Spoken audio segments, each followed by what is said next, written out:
자, 강의 계획서 한번 볼게요. 저희가 10회 강의가 예정돼 있고, 뒷면에 보시면은 시험은 총 4번 있어요. 그래서 오늘부터 시작해가지고 10회 동안 강의를 하면서 4번 모의고사를 보고, 그 모의고사 그 범위는 배웠던 데서 나오니까 확인을 하시면 되고요. 그 다음에 오늘은 그 동차반 같은 경우에는 여러분들이 아무튼 행정쟁송법에 대해서 기본적인 베이스가 없는 상태라고 제가 예정을 하고, 가장 기초적인 내용에 대해서 좀 심플하게 다루면서 동시에 또 시험을 봐야 되는 입장이니까 시험에서는 실전적으로 어떻게 해야 되는지 그 부분에 대해서 같이 한번 보도록 그렇게 할게요. 우선은 그 쟁송법과 관련해서 여러분들이 좀 알아야 되는 기본적인 베이스를 보면은, 우리가 예를 들면 서울 지방경찰청장이 있고, 여러분도 운전면허증이 있잖아요. 그렇죠? 그래서 서울지방경찰청장이 운전면허를 줬다. 운전면허를 주면 뭔가 잘못하면 또 면허를 취소할 수 있잖아요. 그래서 운전면허를 취소한다. 근데 이 전에 이제 법률관계라는 부분을 우리가 한번 볼 게 있는데, 법률관계. 갑이라는 애가 이제 을이라는, 얘가 이제 가해자가 되고 얘가 피해자가 된다라고 생각해 보세요. 그래서 얘가 음주운전. 그렇게 해서 음주운전으로 가격을 해서 만약에 피해를 입게 됐다. 그렇게 되면은 우선 첫 번째로 우리가 생각할 수 있는 법률관계는, 법률관계라는 건 이제 권리하고 의무가 창설되는 관계를 우리가 법률관계라고 얘기를 해요. 그래서 권리 의무가 창설되지 않는 관계를 우리는 사실관계 이렇게 얘기를 하죠. 그럼 여러분들이 여기 올 때 만약에 택시를 타고 왔다. 그렇게 되면은 택시 기사한테 여기까지 데려다 달라고 요구할 수 있는 권리가 있죠. 대신 그 권리가 형성되기 위해서는 요금을 지급해야 되죠. 그래서 그런 것들이 이제 권리 의무 관계, 민사적으로 그걸 표현하면 계약 관계 이렇게 얘기할 수가 있어요.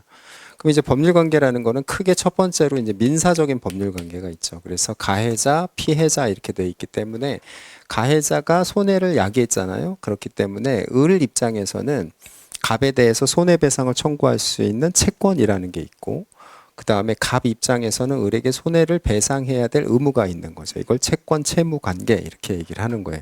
그게 이제 민사적인 법률 관계가 되겠죠.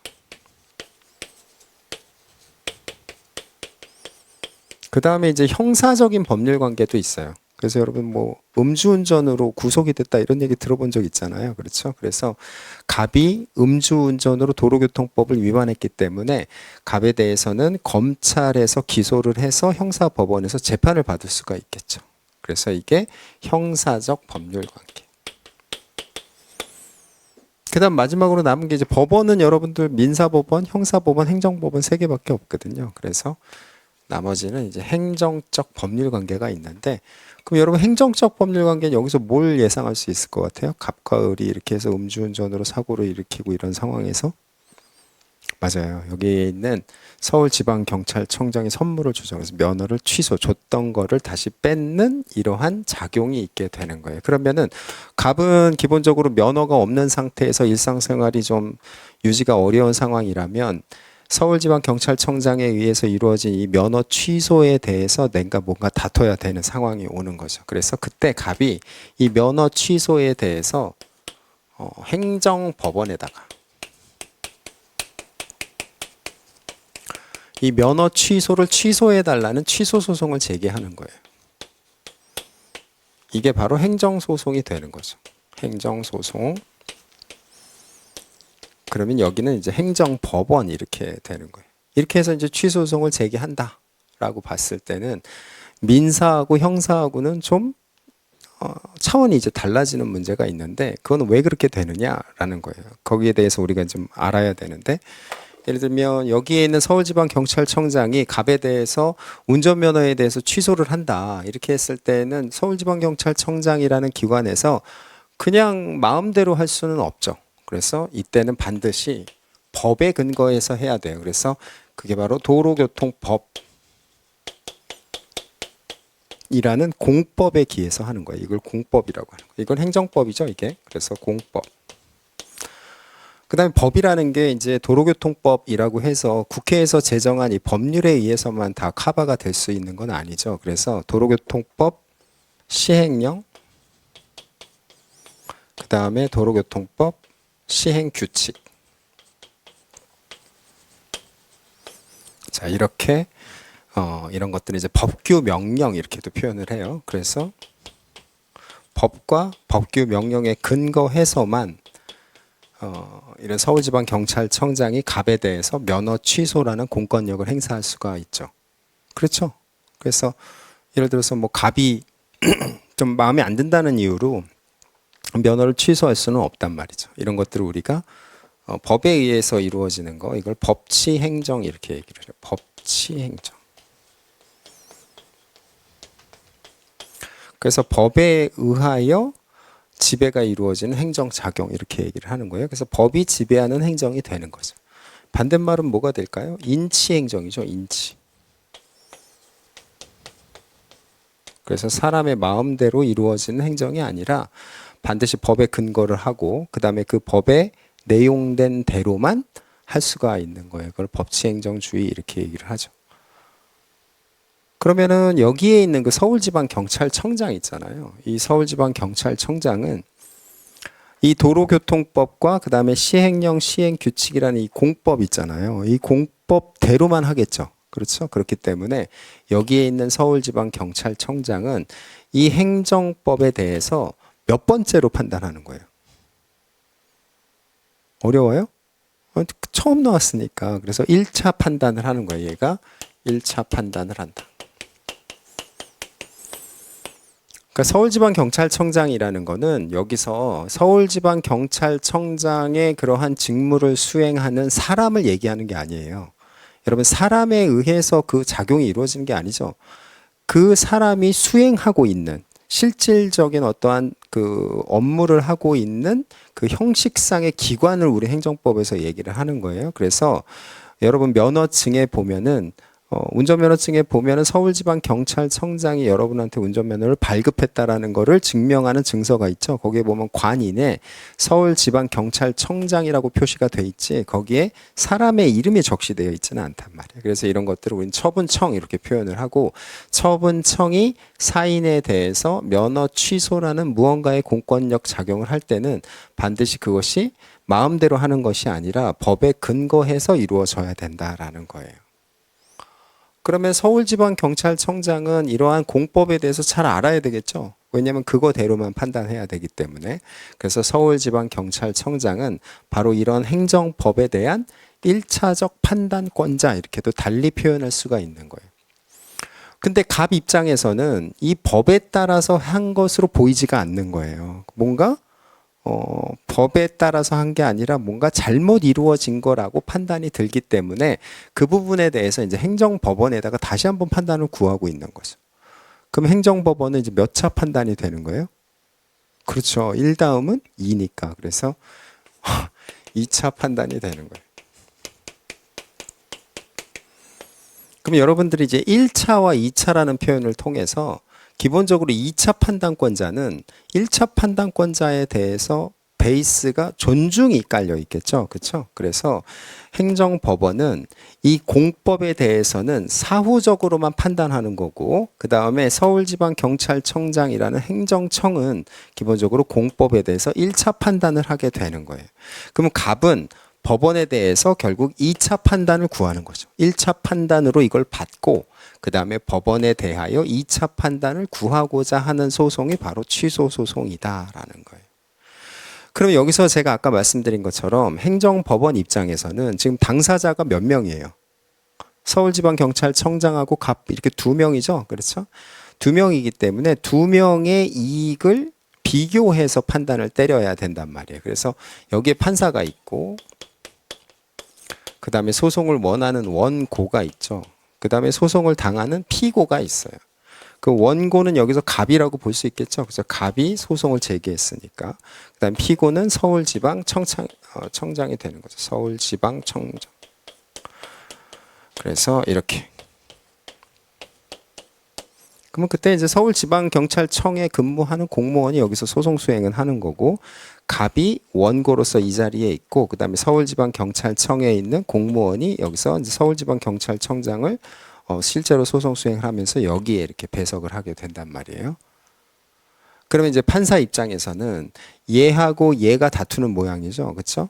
그러면 얘가 원하고자 하는 거는 뭐예요? 얘의 이익이니까 사익 이렇게 볼 수 있죠. 사익.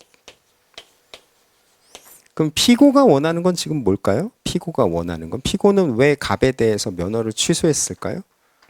왜냐하면 음주운전 한 사람들이 길거리로 활보하고 돌아다니면 공공 질서가 저해되겠죠. 그렇죠? 그렇기 때문에 공익. 그러니까 공익의 대표자로 얘가 여기에 있는 거고, 그 다음에 사익을 원하는 사람이 이제 여기에 있게 되고, 얘하고 다툴 때 누구 말이 맞냐 2차 판단을 이렇게 하는 거예요. 그래서 사익과 공익의 형량의 결과로 만약에 원고가 이기면은 이제 승소 판결이 되는 거고, 이 부분에 대해서 피고가 이기게 되면 이제 패소 판결이 되는 거겠죠. 그렇죠? 그럼 뭐 어렵지 않아요. 그러니까 사익과 공익의 형량인데, 여기서 이제 이 공익의 관점에서 판사는 뭘 고민해야 되냐면, 기본적으로 이 공익과 관련된 피고의 판단은 제가 아까 달리 표현하면 무슨 판단이라 그랬어요? 1차 판단이라 그랬죠. 그래서 이 공익과 관련된 이 1차 판단을 존중하면서도, 그렇죠? 거기서 혹시라도 얘가 실수를 저질러서 얘 사익이 좀 침해되지 않았을까, 이런 고민들을 하는 거예요. 그래서 여러분 보면은 그 법원에 가면은 그 정의의 여신상이라고 있잖아요. 거기에 보면은 눈을 가리고, 그 다음에 이렇게 저울을 들고, 그 다음에 그 저울이 이렇게 평형으로 돼 있죠. 그렇죠? 그래서 얘와 얘의 이익이 서로 이렇게 균형을 이루게끔, 그래서 원고의 사익과 그 다음에 피고의 공익, 그 공익은 결국 1차 판단에 대한 존중, 이렇게 달리 표현할 수가 있다라는 거예요. 그럼 이 1차 판단에 대한 존중이라는 이 부분 있잖아요. 이 부분이 이제 기본적으로 행정법에 대한 저의 1차 판단을 존중해줘야 되기 때문에 이 존중의 틀 안에서만 제 사익을 고려해야 되는 거죠. 그래서 1차 판단권에 대한 존중 2차원에서 사실상 이러한 취소 소송에 대해서는 일종의 이제 진입 장벽을 마련해 놨다라는 거예요. 진입 장벽.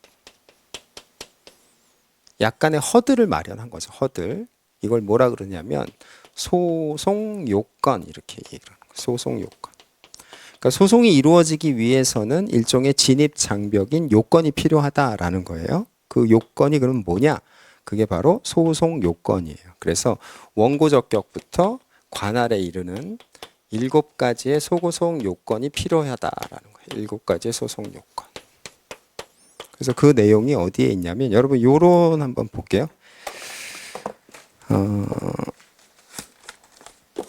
요런 첫 페이지를 보시면은 거기 기승전결이라고 돼 있어요. 그렇죠? 거기 기승전결에서 기에 보면은 1번부터 7번까지 원고 적격, 피고 적격, 대상 적격, 협의의 소해이익, 제소기간, 심판 전치주의 관할, 이렇게 표현이 되어 있죠.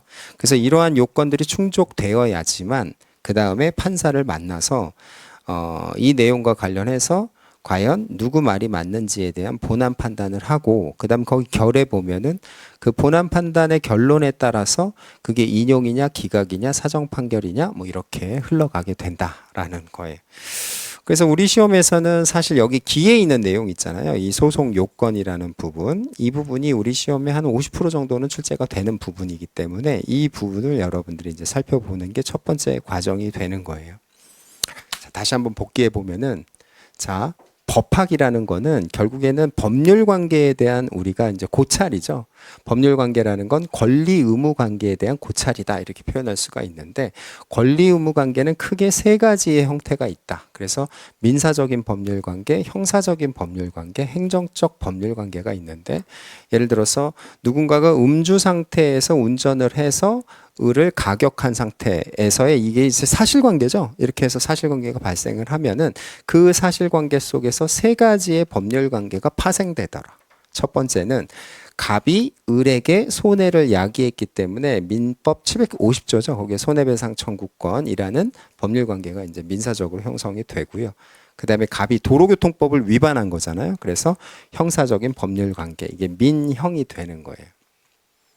그 다음에 이제 을이 음주 상태에서 주치운전을 했기 때문에 원래 면허를 줬던 서울지방경찰청장이라는 처분청이 다시 면허를 이렇게 뺏는 공권력 작용을 할 수가 있는데, 그때 할 수 있는 근거는 서울지방경찰청장이라는 처분청이 자기의 마음대로 하는 게 아니라 도로교통법과 그에 근거한 시행령 시행규칙이라는 공법, 그 다음에 그 공법에 근거한 법규 명령에 따라서만 면허 취소라는 공권력 작용을 하더라라는 거죠. 그게 이제 법치행정 이렇게 표현할 수 있는 거예요. 법치행정. 법치행정은 이제 인치행정의 반대말이죠. 그러면 이런 법치주의에 따라서 서울지방경찰청장이라는 처분청이 사인에 대해서 면허 취소라는 일종의 작용을 했잖아요. 그렇죠? 그러면 이 작용은 달리 우리가 표현할 때는 이러한 행정법에 대한 처음의 판단이 되는 거예요. 그걸 1차 판단이라고 하고, 그 1차 판단에 대해서 불복하고자 적극적으로 저항하고 고소하고자 제기하는 소송이 항고소송이에요. 그러니까 저항, 고소하는 소송이죠. 근데 그 항고소송 중에서도 내가 이렇게 받은 이 처분을 취소해 달라라고 하는 취소소송이 되겠죠. 그 취소소송을 제기하면은 행정법원에다가 제기가 되는 거고, 그 행정법원에서는 결국엔 서울지방경찰청장이 행정법에 따라서 한 1차 판단을 다시 한번 들여다보는 거예요. 그 얘기는 결국에 갑은 그에 대한 다른 2차 판단을 행정부가 아닌 사법부에 구하고 있는 거죠. 그래서 2차 판단인 거예요. 여기까지는 이해가 되죠? 그렇게 되면은 결국에 이 2차 판단에 대해서 소구를 받은 법원 입장에서는 그 판사는 고민해야 되는 게 딱 두 가지 가치예요. 그래서 원고가 주장하는 내가 운전을 하고자 하는 그 이익이라는 사익이라는 부분과, 그 다음에 피고인 서울지방경찰청장이 내가 갑이라는 사람이 음주를 통해서 운전을 하고 다니면은 이제 공공질서에 반하잖아요. 그 공공질서를 유지해야 될 필요성이라는 공익을 유지해야 되기 때문에 이 면허를 취소한다. 이렇게 되는 거죠. 그게 공익이 되는 거예요. 그래서 사익과 공익에 대해서 무엇을 앞세울지에 대한 비교 형량의 결과가 이제 판결이 되는 건데, 이 비교 형량에 대한 판단을 구조적으로 들여다보면은 어떻게 되는 거냐? 결국 2차 판단을 하기 위해서 1차 판단권을 존중하면서 사익에 대한 고민을 하는 거잖아요. 그러니까 1차 판단권에 대한 존중 차원에서는 아무나 무엇에게나 아니면 언제나 뭐 이렇게 소송을 제기할 수 있도록 하지 아니하고, 그 소송을 제기할 수 있는 일종의 진입 장벽을 굳건하게 만들므로써 얘가 추구하고자 하는 공익이 이렇게 자연스럽게 흘러갈 수 있도록 해야 될 필요성이 있는 거예요. 그걸 우리는 소송 요건이라고 표현을 하고, 그 소송 요건은 결국에는 일반 국민이 1차 판단을 받고 나서 법원에 들어가서 2차 판단을 구하고자 할 때 일종의 진입 장벽을 마련함으로써 이 공익이 저해되지 않도록 하는 거예요. 이렇게 흘러오는 거예요. 그러면은 여러분이 생각할 때는 제가 말한 이 1차 판단권에 대한 존중 차원에서 소송 요건을 너무 높이 하면은 또 어떻게 돼요? 너무 높이 하면은 국민이 법원을 찾아가는 문턱이 높아지니까 그 사익이 좀 침해가 되겠죠. 그래서 이렇게 소송 요건은 만들어 놓고 그 소송 요건을 좀 더 완화해서 국민들이 잘 법원을 찾아올 수 있게끔 이렇게 흘러가는 게 이제 전체적인 흐름이 되는 거죠. 아시겠죠? 자, 그러면은 기와 관련된 내용에서 첫 번째로 여러분들이 그 마인드맵 보시면은 원고 적격이 있어요. 원고 적격. 그다음에 이제 피고 적격. 그다음에 대상 적격, 협의의 소해이익, 제소기간, 심판 전치주의 관할 이렇게 되어 있는데, 첫 번째는 이제 원고 적격과 관련해서 살펴보면은 여러분들 법학은 기본적으로 이 줄임말의 학문이거든요. 그래서 원고라는 것은 소송을 원하는 당사자를 원고라고 하는 거예요. 그러면 원고가 될 수 있는 적법한 자격이 필요하다라는 얘기죠. 그래서 원고가 될 수 있는 적법한 자격이라는 것은 여러분들 예를 들어서 이렇게 운전면허를 취소당하잖아요, 여러분들이. 그러면 그게 도로교통법에 근거해서 취소를 당했죠. 그러면 그 도로교통법에는 언제 운전면허를 취소할 수 있는지에 대한 내용도 있을 뿐더러 기본적으로 갑이 이 운전면허를 취소당했을 때 어떻게 얘가 행동해야 되는지에 대한 내용도 있겠죠. 그렇죠? 그렇기 때문에 이러한 공권력을 직접 당한 당사자 있잖아요. 직접 당사자. 얘는 이 근거법인 도로교통법에서 얘에 대한 어떠한 이익을 매우 구체적이고 개별적이고 직접적으로 이 법에서 다 규율하고 있는 거예요. 그렇죠? 근데 예를 들면 이렇게 상상해 볼 수 있어요. 그래서 갑이 남자인데 갑이 운전면허가 이렇게 취소되니까 예를 들면은 뭐 을이라는 여자친구가 있다 이렇게 생각을 해보면은 을이라는 여자친구 입장에서는 갑이 운전면허가 취소됐기 때문에 뭐 데이트하고 나서 나를 집에다 데려다 주지 못하는 그런 불편함이라는 게 생길 수가 있겠죠. 누구 때문에? 서울지방경찰청장이 갑에 대해서 면허를 취소했기 때문에 그렇게 불편함이 야기되는 거예요. 그러면 을도 갑이 당한 면허 취소에 대해서 법원에다가 이걸 취소해 달라고 소송을 제기할 수 있는 원고가 적법하게 될 수 있느냐 이런 문제가 있을 수 있겠죠. 그러면 아까 갑이 여기서 원고가 될 수 있는 적법한 자격이 있다라는 거는 제가 어떠한 흐름으로 여러분께 설명을 드렸어요? 이 도로교통법, 즉 법치행정의 원칙에 따라서 서울지방경찰청장은 갑에 대해서 면허를 취소할 때에는 근거법이 있어야 된다 그랬단 말이에요. 여기에서 얘가 이런 것들에 대해서 다툴 수 있는 이익을 매우 개별적, 구체적, 직접적으로 여기에 박아놨다 그랬죠. 그러면은 을도 마찬가지로 그 동일한 논리에 의하여 얘가 주장하고자 하는 이익이 도로교통법과 도로교통법 시행령, 시행규칙에 과연 구체적, 개별적, 직접적으로 규율이 되어 있느냐 이렇게 들여다보면 되겠죠. 그러면 을이 지금 주장하고자 하는 이익은 어떤 이익이에요? 아까 제가 얘기한 것처럼 그러니까 나를 집에다가 데려다 줘야 되는 이익이잖아요. 그렇죠? 그래서 갑이 운전면허가 취소됐기 때문에 내가 느끼는 불편함이라는 거예요. 불편함. 그러면 불편함이라는 것이 과연 도로교통법과 시행령과 시행규칙에 규율되어 있을까라고 고민을 해보면 안 돼 있겠죠. 그렇죠?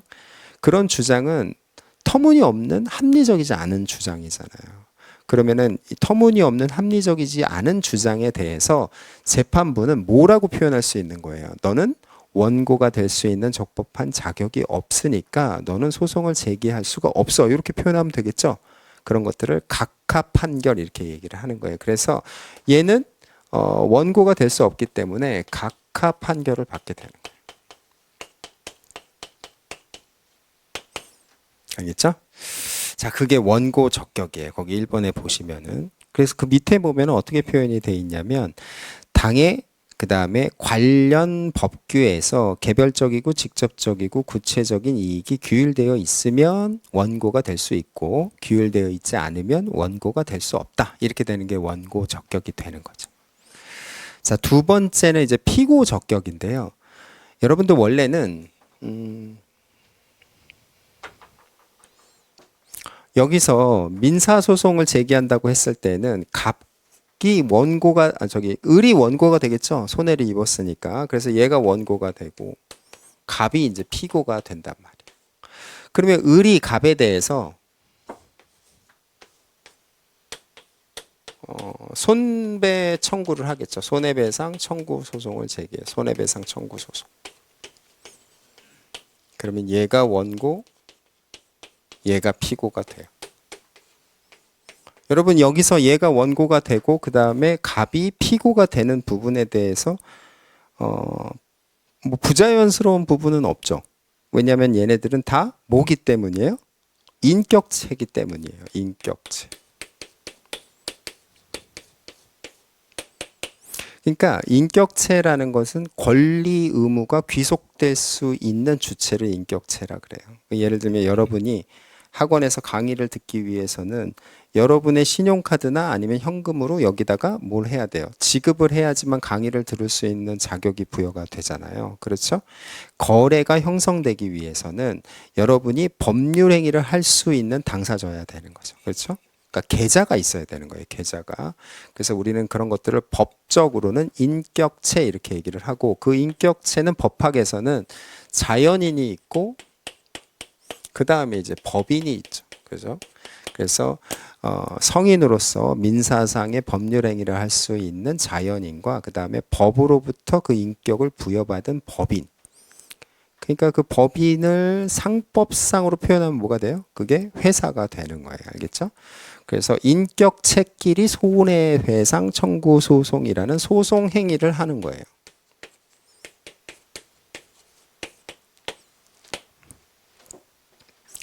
그러면 이제 저 개념을 어디에다가 끌고 오냐면, 예를 들면은 여러분 이제 대한민국이 있잖아요. 대한민국이 주체가 되는 거예요. 대한민국은 계좌가 있나요? 계좌가 있죠. 그래서 그걸 뭐라 그래요? 두 글자로 국고라고 하는 거예요. 그래서 얘는 계좌가 있기 때문에 법률 행위를 할 수 있는 주체가 되죠. 그래서 여러분들이 대한민국이 법률 행위를 할 수 있다라는 걸 볼 수 있는 게 뭐가 있어요? 외교적 행위도 대한민국과 예를 들면 미국, 일본끼리 조약을 체결하죠. 그렇죠? 그러니까 대한민국이 주체가 되는 거예요. 인격체가 되는 거죠. 그렇죠? 근데 이제 대한민국은 주체로서 이 대한민국 영토 안에서 여러 가지의 이 주체로서의 활동을 해야 되는데, 이 주체로서의 활동을 하기 위해서는 얘한테 뭔가 기관이 필요해요. 기관. 그거를 우리는 행정기관 이렇게 얘기를 하죠. 그래서 행정기관이 필요하다. 예를 들면은 국세청장이 있죠. 국세청장. 그 다음에 국방부 장관.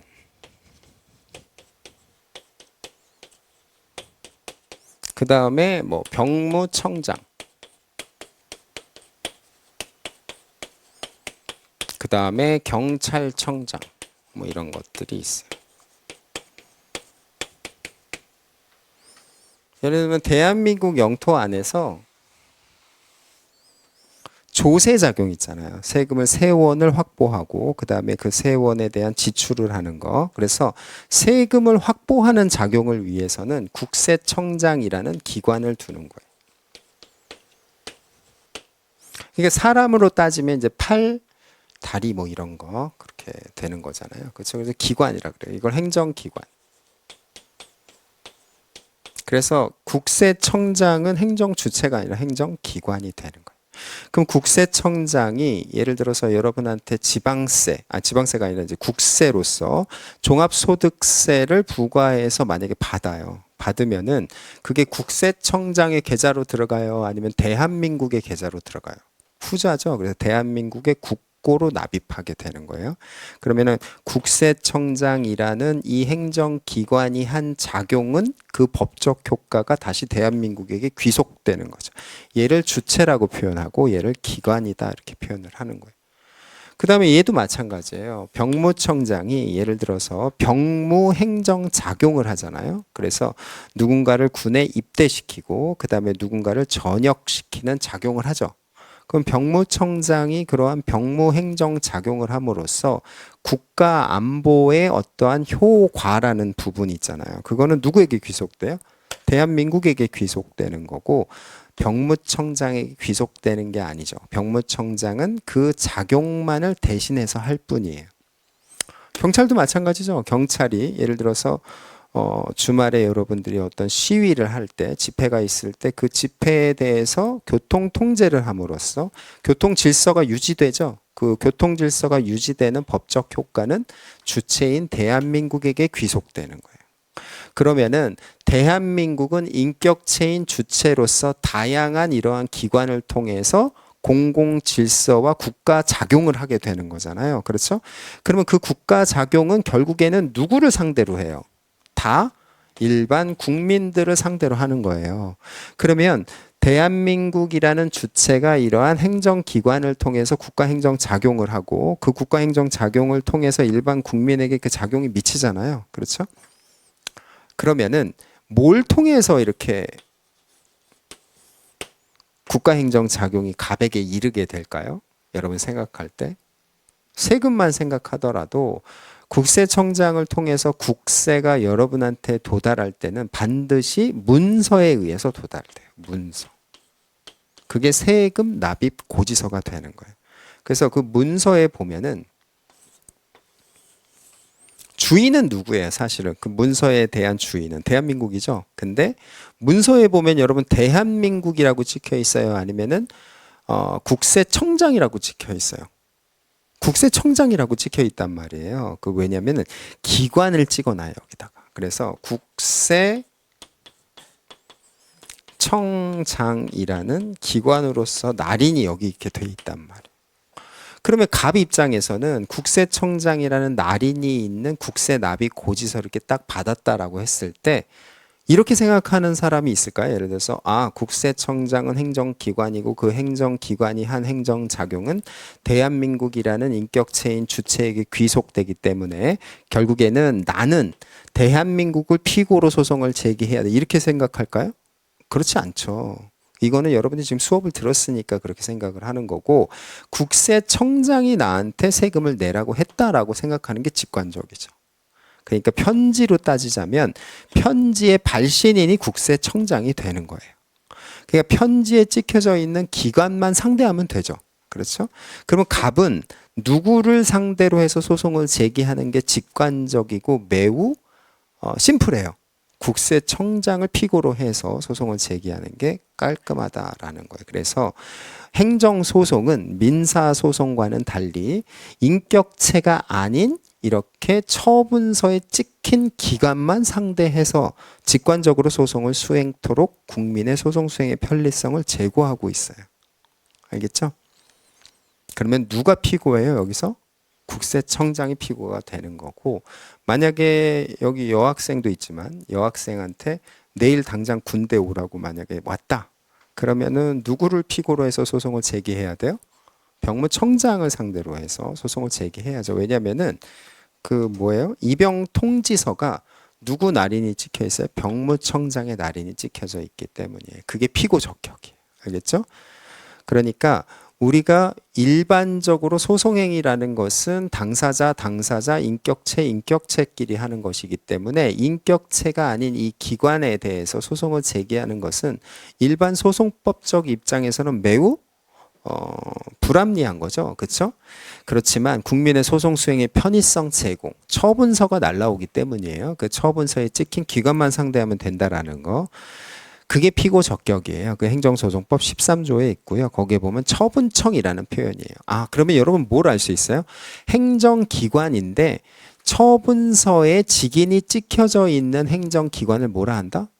처분청이다. 이렇게 얘기를 하는 거예요. 그러면은 이렇게 볼 수 있죠. 서울지방경찰청장도 처분청인가요? 처분청이죠. 왜냐하면 여러분의 운전면허증에는 서울지방경찰청장의 직인이 찍혀져 있기 때문이에요. 그래서 얘네들을 뭐라고 한다? 처분청 이렇게 얘기하는 거예요. 그러면 행정소송은 누구를 상대로 하는 거예요? 처분청을 상대로 한다라는 걸 알 수 있어요. 그게 피고 적격이에요. 그 다음에 이제 대상적격이라는 건 우리가 이제 여기서 본 것처럼 대한민국이 인격체잖아요. 그렇죠? 대한민국이 이제 국가로서 국민에 대해서 수많은 이러한 작용을 하죠. 조세작용도 하고 그 다음에 국방작용도 하고 그 다음에 경찰행정작용이라고 표현을 하고 그 다음에 병무행정작용 이런 것들을 한단 말이에요. 이걸 뭐라 그러냐면 이런 것들을 통틀어서 다 행정작용 이렇게 얘기를 해요. 행정작용. 그러니까 국가가 국민을 상대로 하는 모든 활동 그걸 행정작용 이렇게. 그러면 행정작용에 대해서 국민이 불만이 있거나 아니면 부당하다라고 생각하거나 위법하다라고 생각이 들면은 그 행정작용에 대해서 이제 법원에다가 취소 소송을 제기하게 되는 거죠. 그렇죠? 근데 여러분들이 이제 이 취소라는 거 있잖아요. 취소라는 개념에 대해서 우리가 그 개념을 한번 볼게요. 취소란 무엇이냐라는 거예요. 취소.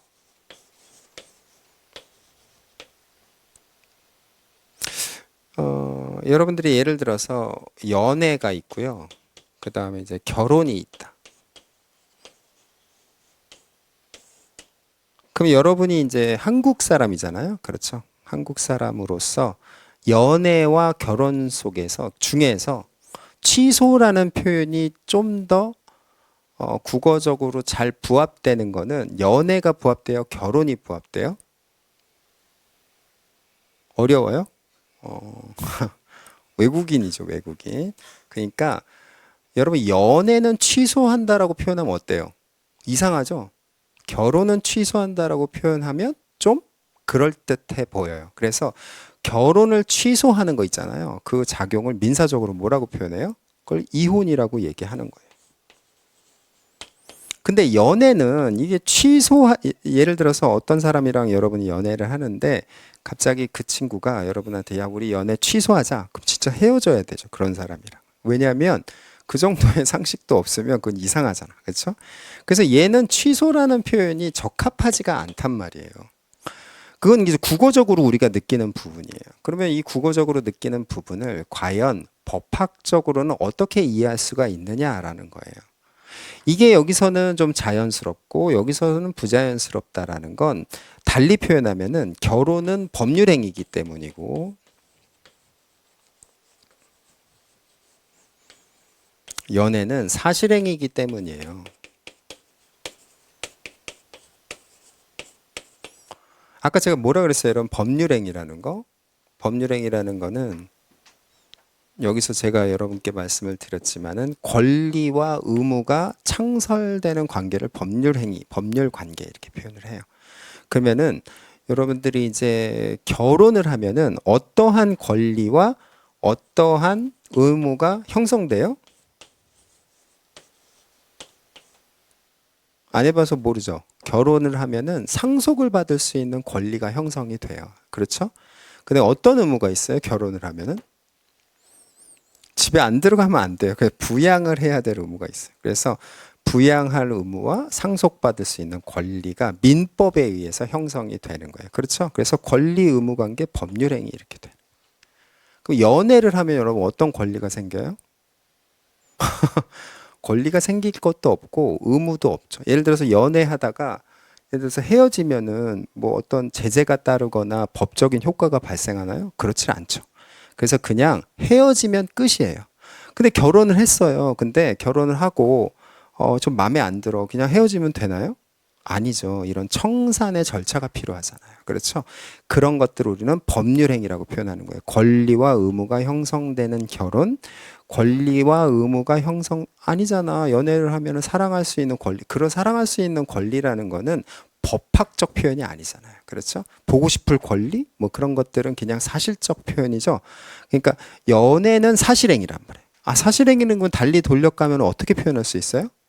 권리 의무가 형성되지 아니하는 사실적 결과만이 형성되는 행위. 권리 의무가 형성되는 법률행위라는 거예요. 그러면은 법률행위는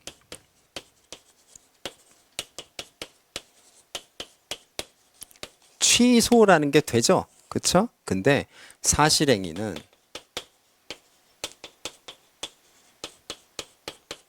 취소라는 게 성립하지 않는 게 법학의 근간이 되는 거예요. 알겠죠? 그러면은 취소 소송이라는 것도 법원에서 취소하는 거죠.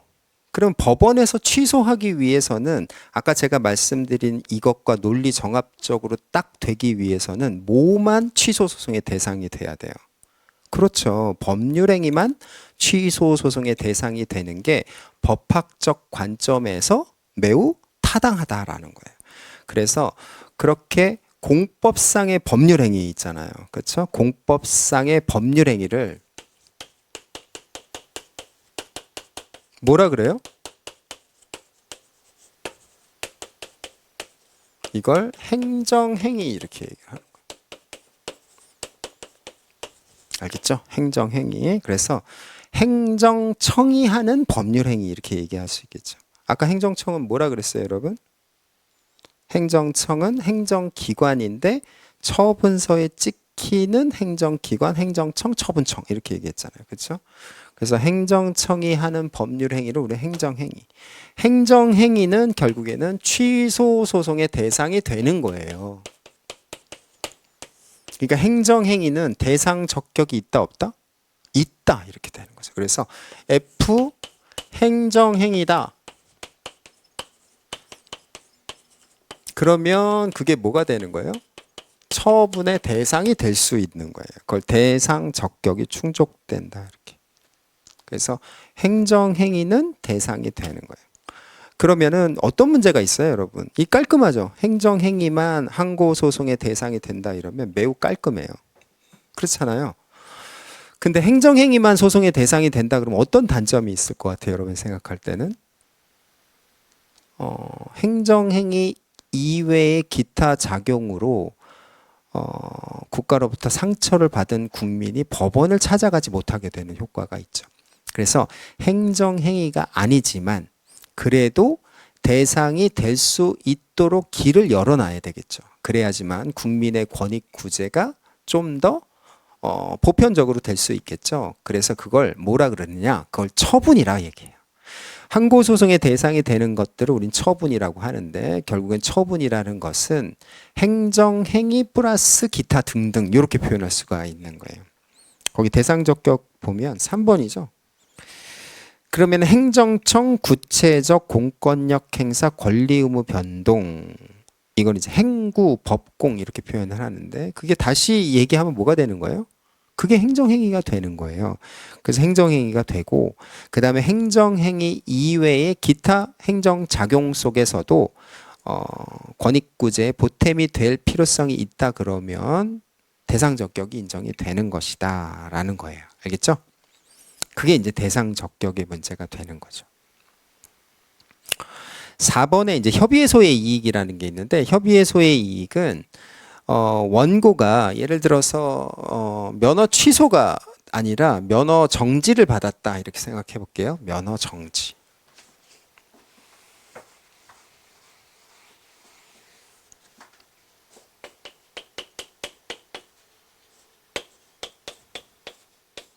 면허 정지 3개월을 받았어요. 면허 정지 3개월. 그래서 갑이 그 부분에 대해서 이렇게 취소 소송을 제기한단 말이에요. 취소 소송. 근데 이제 소송이라는 게 여러분들 행정소송 한번 제기하면 뭐 6개월, 1년 그렇게 훅 가거든요. 알겠죠? 그래서 소송 진행 중에 예를 들어서 3개월이 도과가 되는 상황이다. 이렇게 생각을 해보세요. 3개월이 도과가 됐다. 그럼 애초에 갑이 취소 소송을 제기하려고 했었던 현실적 이유는 뭐였어요? 내가 운전을 하려고 소송을 제기한 거죠. 그런데 지금 3개월이 지났으면은 운전을 할 수 있어요? 못해요? 할 수 있죠. 그럼 애초에 내가 소송을 제기하려고 했던 현실적인 이유는 지금 끝났죠. 그렇죠? 그렇지만 어떤 문제가 있을까요? 여러분 면허 정지 3개월을 받게 되면은 이게 벌점이 돼요. 그렇죠? 그래서 면허 정지 30점, 면허 정지 3개월, 벌점 30점 이렇게 되면은 나중에 그 벌점이 누적돼서 100점이 넘어가면 면허가 취소가 된다. 그랬을 때는 여러분 끝까지 소송을 제기해서 그 벌점 30점이라는 레코드를 지울 거예요? 아니면은 그냥 안고 계속 살아갈 거예요? 전자겠죠? 그렇죠? 그 위험을 제거해야 된단 말이에요. 그래서 비록 내가 그 처분의 효력이 상실됐다 하더라도 그 처분을 끝까지 제기해야 될 현실적인 필요성이라는 협의해소의 이익이 있으면 그 부분에 대해서 소를 유지할 필요성이 있다라는 거예요. 그래서 이익이라는 부분 있잖아요. 그 이익은 어떠한 필요성 있죠. 이유. 그 부분에 대한 법학적 표현을 이익이라 그래요.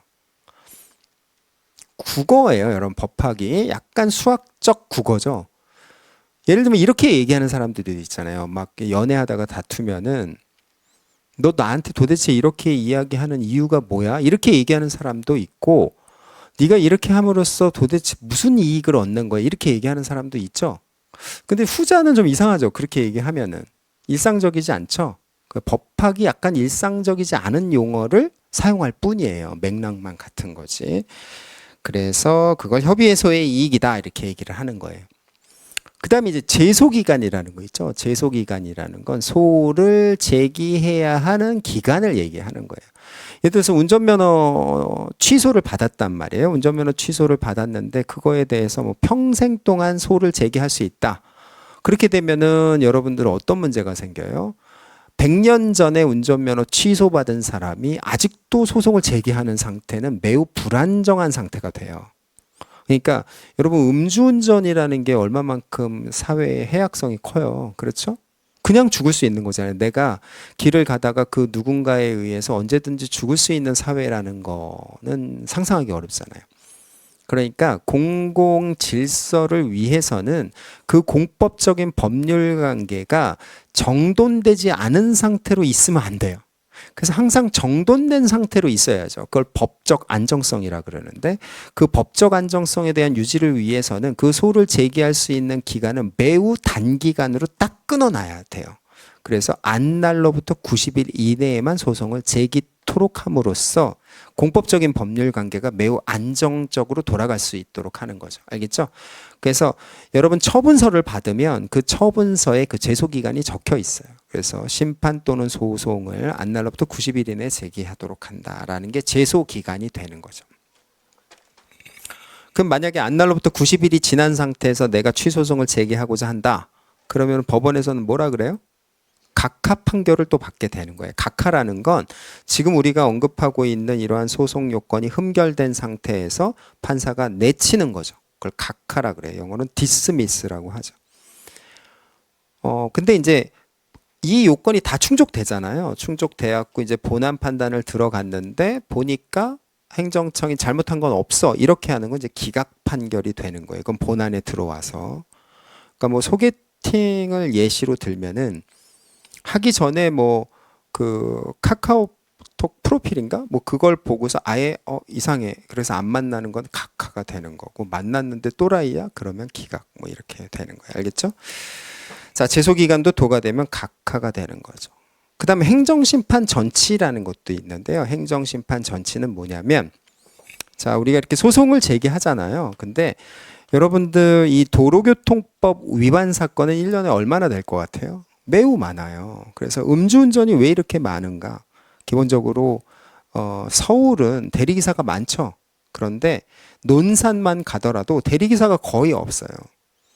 그런데 그 할아버지들 같은 경우에는 술을 먹고 대리기사를 거기 대리기사가 없어요, 사실은. 그러면 술을 안 먹으면 되잖아요. 근데 또 먹죠. 먹고 대리기사 없고. 그러면 또 스스로 운전을 하고 다 또 적발이 돼요. 그래서 1년에 이 음주운전으로 인한 도로교통 사범들 있잖아요. 그렇죠? 점점 늘어나요. 알겠죠? 점점 늘어나고 그 점점 늘어나는 도로교통법 위반자에 대해서 그 소송을 행정법원에 있는 판사들이 다 담당한다 그러면 판사들이 다 대상포진 걸리겠죠. 그렇죠? 그렇기 때문에 그런 것들은 일정 부분 다른 기관을 통해서 좀 필터링 할 수 있도록 해요. 그걸 행정심판이라 그래요. 그 이 행정심판이라는 건 그러면 어디에 있느냐? 얘는 행정부 산하에 같이 있어요. 알겠죠? 그래서 얘가 한번 필터링하고 그 다음에 법원을 가도록 하면은 얘가 일의 부담이 경감되겠죠. 그렇죠? 그걸 행정심판이라 그래요.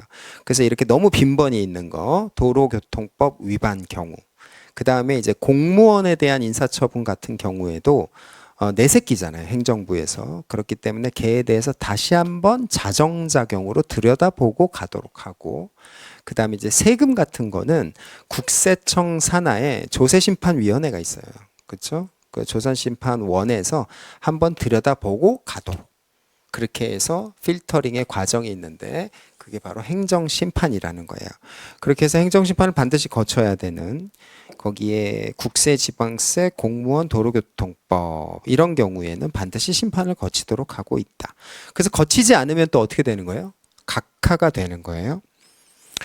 그 다음에 이제 관할이라는 부분은 아까 제가 언급한 것처럼 민사적인 법률 관계는 민사법원, 형사적인 법률 관계는 형사법원, 행정적인 법률 관계는 행정법원 이렇게 가는 거죠. 알겠죠? 그게 관할이에요. 관할, 주소 이렇게 되는 거.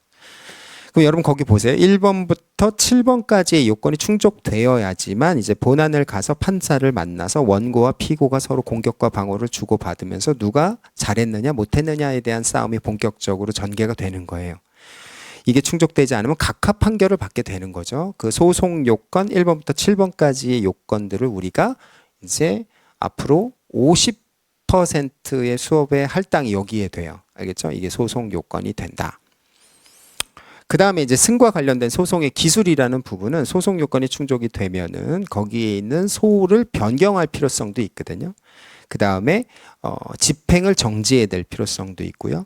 그 다음에 청구를 넘겨서 한꺼번에 묶어서 해야 될 필요성도 있고, 그 다음에 그 심리와 관련해서 공격과 방어를 주고받는 변론주의라는 부분에 의해서 진행이 되고, 그 다음에 이제 처분청이 처분을 하면서 이유를 제시하는데 그 이유에 대한 부분을 또 변경할 수도 있고요.